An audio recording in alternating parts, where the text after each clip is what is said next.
તો અત્યારે સ્થિતિ એ જોવા મળી રહી છે કે ભાજપનો દબદબો યથાવત છે, પરંતુ બીજી બાજુ કોંગ્રેસ અને આમ આદમી પાર્ટી માટે અસ્તિત્વ ટકાવી રાખવાની આ જંગ દેખાઈ રહી છે। હવે સીધા જઈએ અમારા સહયોગી પ્રીતિ મમતાની અમારી સાથે જોડાઈ ગયા છે। પ્રીતિ, કયા એવા મોટા ચહેરાઓ છે જેમની જીત થઈ છે અને જેમને હારનો સામનો કરવો પડી રહ્યો છે? આ વખતે ભારતીય જનતા પાર્ટીએ કેટલાક સોશિયલ મીડિયા સ્ટાર, કેટલાક ગાયક પર વિશ્વાસ મૂક્યો હતો અને કહ્યું હતું કે યુવા ચહેરાઓને તક મળી છે, પરંતુ આ મોટા ચહેરાઓ ભારતીય જનતા પાર્ટીને જીત અપાવી શક્યા છે કે નહીં? સોશિયલ મીડિયા સ્ટાર જેટલા વ્યૂઝ એકઠા કરે છે, મત એકઠા કર્યા શકે છે કે નહીં? વધુ આપણી સાથે હિના જોડાઈ ગયા છે। જી હિના।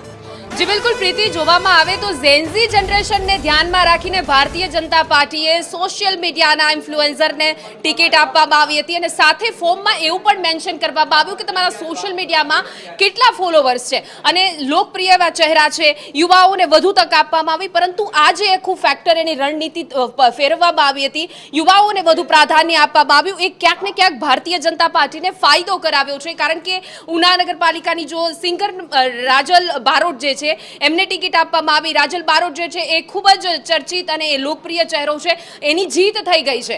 જ્યારે સિંગર નેહા સુથાર છે એમને પણ ટિકિટ આપવામાં આવી હતી અને એ પણ ભારતીય જનતા પાર્ટીમાંથી તેઓ વિજય બન્યા છે।